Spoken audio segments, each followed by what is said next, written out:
So, who is Zukiswa Wanner and what do you do? Writer, mother, feminist, African, and. The and being the writing. Can you tell us a little bit more about? I just said writer first. But can you tell us a little bit more about writer? What is it that you write? I write books, I write columns, I write reports, I write whatever will pay the bills. But of course, my primary claim to fame is the novels and the short stories. Can you tell us a little bit about your novels? I have written 4 to date. The first one being The Madams, which came out in 2006. And the last one being London, Cape Town, Joburg, which came out in 2014 in April. In between there was Men of the South in 2010, which was shortlisted for the Commonwealth Best Book Africa Region. I am proud to admit that I lost to Aminata Fona. It's memory of love. But who wouldn't be proud to lose to Aminata Fona, you know? So, and 2008 was Behind a Successful Man. So yes, those are the 4 novels. So how did you get into writing? I was actually challenged to write by the late Louis Nkosi, a South African writer from the drum era. I used to send him emails and I'd send him pieces that I'd written of creative nonfiction. And one day he emailed me back and he says, you know, you really should consider writing fiction, which can only mean my creative nonfiction sucked. Anyway, so yeah, so I went ahead and, you know, I ignored him because I thought that's such nonsense. And I went ahead and I wrote my first book. I wrote my first manuscript for The Madams later on, about a year later. And when I wrote the first manuscript of The Madams, I sent it to another old man who read it and got really excited and said, baby, can you send it to like... And he gave me a list of like 5 publishing houses. And of the 5 that I sent it to, 3 accepted it. So, yeah. What has the journey been like into writing? What have been the challenges, the high points, the low points of it? Well, the literary festivals are always a high point. And why is that? Because you actually get to meet writers and you talk, and you know, writing is such a solo art that most of the time you think you're alone, but when you meet other writers you realize that there are people who are encountering the same problems as you are, and people that you can actually brainstorm ideas of possible solutions with. The low points, obviously, I have been staying back on the continent since 2003, and I started my writing career in 2006. And the lowest point is generally like trying to prove to the rest of the world that you are as good, even though you're not a diasporic African, even though your publisher may not be in the UK or the US. And yeah, and then there's also obviously like I've had a few instances where an agent in the Western world told me that they loved my writing, but it wasn't African enough. So there is this little thing about what Africa, and the question is, who defines Africa? You know, if I'm staying on this continent, I'm writing about it, then am I in a space where I am not African enough, or what I'm writing? How does that work? So how does that challenge or low point affect does it affect the sales of your work, do you feel? Does it affect your prominence? You know, I have decided to actually ignore that, and I'll tell you why. I mean, obviously it possibly affects if I was staying, perhaps if I was staying in the diaspora and I had a diasporic publisher and stuff, or whatever it is, it might be different. But it's not a big deal to me, and the reason that it's not a big deal to me is because I've decided there are 53 other countries on this continent that relate to what I'm saying. So I'm more keen to get my books translated, say, into French, so that people in the Central African Republic or Cameroon can read it. I'm more interested in having my books translated into Portuguese, so that people in Mozambique and people in Angola can be able to access them. Because I feel, despite the fact that I write in English, the people in Mozambique, the people in Angola, the people in Cote d'Ivoire, the people in Gambia, the people in Liberia relate to my journey so much better than an English-speaking British person who's never been to Africa. The counter-argument that some people put forward at the same time is that people don't buy books on the continent. So do you feel that's true, or do you feel that the books that are available are not perhaps what people want to buy? What do you feel about that argument? I think that's the greatest expletive here that I've ever heard. And I'll tell you why. I've heard that argument so many times, and I think most of the time it's because people are actually not aware that writers on the African continent exist. So they buy what they're given, they buy what they see. So if you go into a bookshop on our continent, you will see John Grisham, you will see Jim Patterson, you will see E.L. James, and so forth and so on. And so people assume this is the only literature that's there. But I've had situations when I was doing the Read Essay campaign, and even now presently, I've traveled to different provinces, I've traveled to different countries on the African continent, and when I've done that and I've had conversations with people, sometimes it's the first time that they're encountering an African writer or a writer from the African continent, and when they read the stuff, the feedback is fantastic. And I've had, I think a lot of my sales have really been by word of mouth or by people recommending my work to other people on Facebook. You know, of course I was staying in South Africa up until I moved here to Kenya, and when I was in SA, despite the fact that there's a very burgeoning, very healthy literary market, there's amazing writers and stuff and everything, most of the people on the rest of the continent don't know South African writers. So only when I moved to East Africa is when a lot of people got to be familiar with my work, and when that happened, it's just been amazing. I go to Kampala and I do book signings, and there's tons of people here.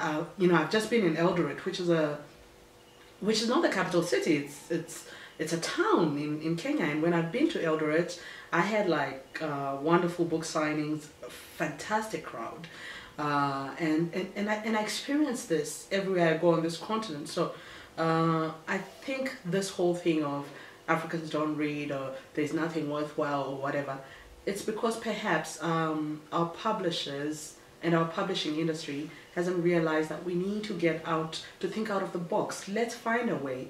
You've got publishers in South Africa, you've got publishers in Kenya, you've got publishers in Algeria, we've got publishers in Nigeria, and so forth and so on. And what we can do is, instead of waiting for my book to be translated into French or to be taken up by an American publisher and then gets into the world market, let's find a way of selling our titles to each other, or, you know, exchanging catalogs, and we see what works in each other's markets.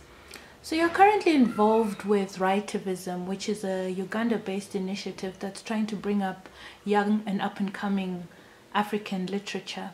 What is your passion for that? Why are you involved in that project? What excites you about that project?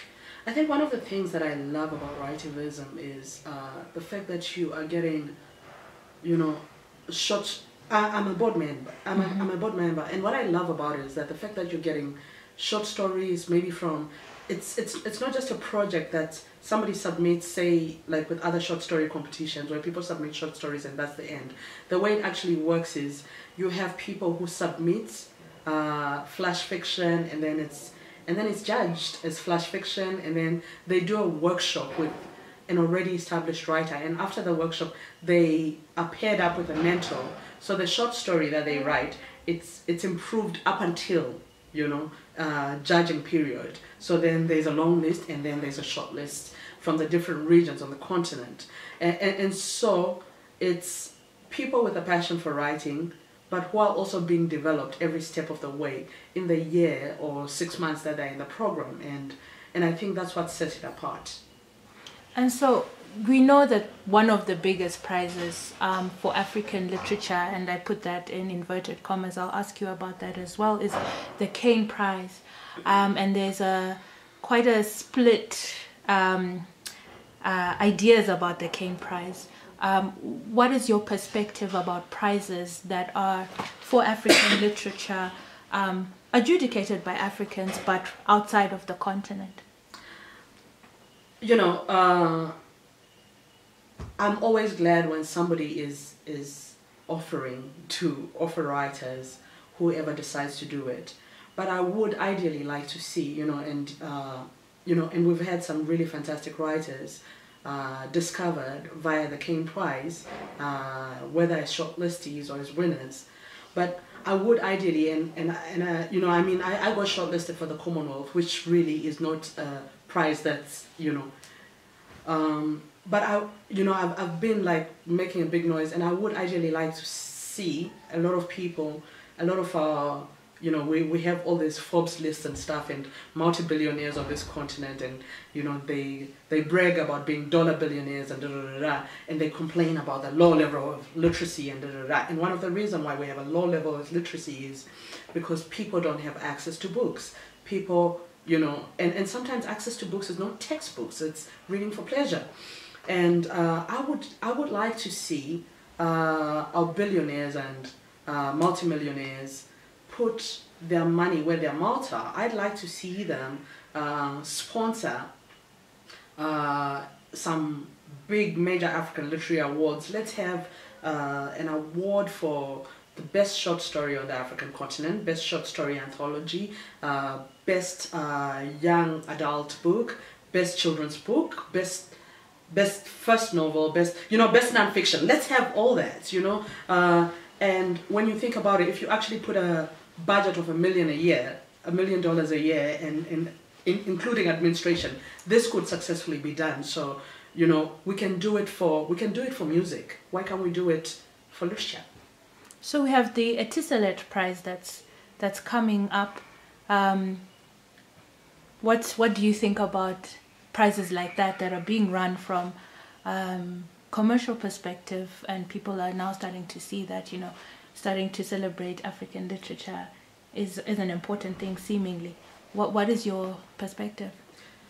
Well, you know, the Etisalat is fantastic. It's in its second year, but one of the things that I really hope that they do is they involve more people in literature. When, you know, obviously the judges are literature people and stuff, but I think earlier this year we had the 3 shortlisted writers, including the winner, Novailet Bulawayo, come to Kenya to do a visit. And one of the things that was the